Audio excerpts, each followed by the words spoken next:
చండీగఢ్‌లోని మల్లాన్పూర్ వేదికగా జరిగిన మ్యాచ్‌లో పంజాబ్ కింగ్స్ జట్టు 18 పరుగుల తేడాతో చెన్నై సూపర్ కింగ్స్‌ను ఓడించింది. ముందుగా బ్యాటింగ్ చేసిన పంజాబ్ కింగ్స్ 219 పరుగుల భారీ స్కోరు నమోదు చేసింది. అనంతరం చెన్నై సూపర్ కింగ్స్ 201 పరుగులకే అవుటైంది.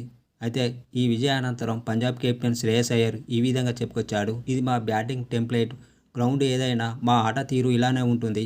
మా జట్టులో పవర్ హిట్టర్స్ ఉన్నారు. ప్రియాన్స్ ఆర్య ఆడిన తీరు చాలా బాగుంది. ఇది ఏమాత్రం వరల్డ్ టైప్ ఆఫ్ ఇన్నింగ్స్ కాదు. గత మ్యాచ్ ఓటమి అనంతరం నేను అతనితో మాట్లాడాను. జోఫ్రా ఆర్చర్ను ఎదుర్కొన్నప్పుడు షాట్ సెలెక్షన్ విషయంలో ఇబ్బంది పడ్డాడు.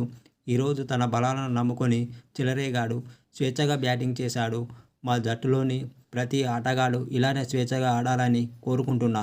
నేను చూసిన ఐపీఎల్లో మంచి ఇన్నింగ్స్లో ఇది ఒకటి. యుజ్వేంద్ర చహల్తో బౌలింగ్ చేయించకపోవడం వ్యూహాత్మక నిర్ణయం.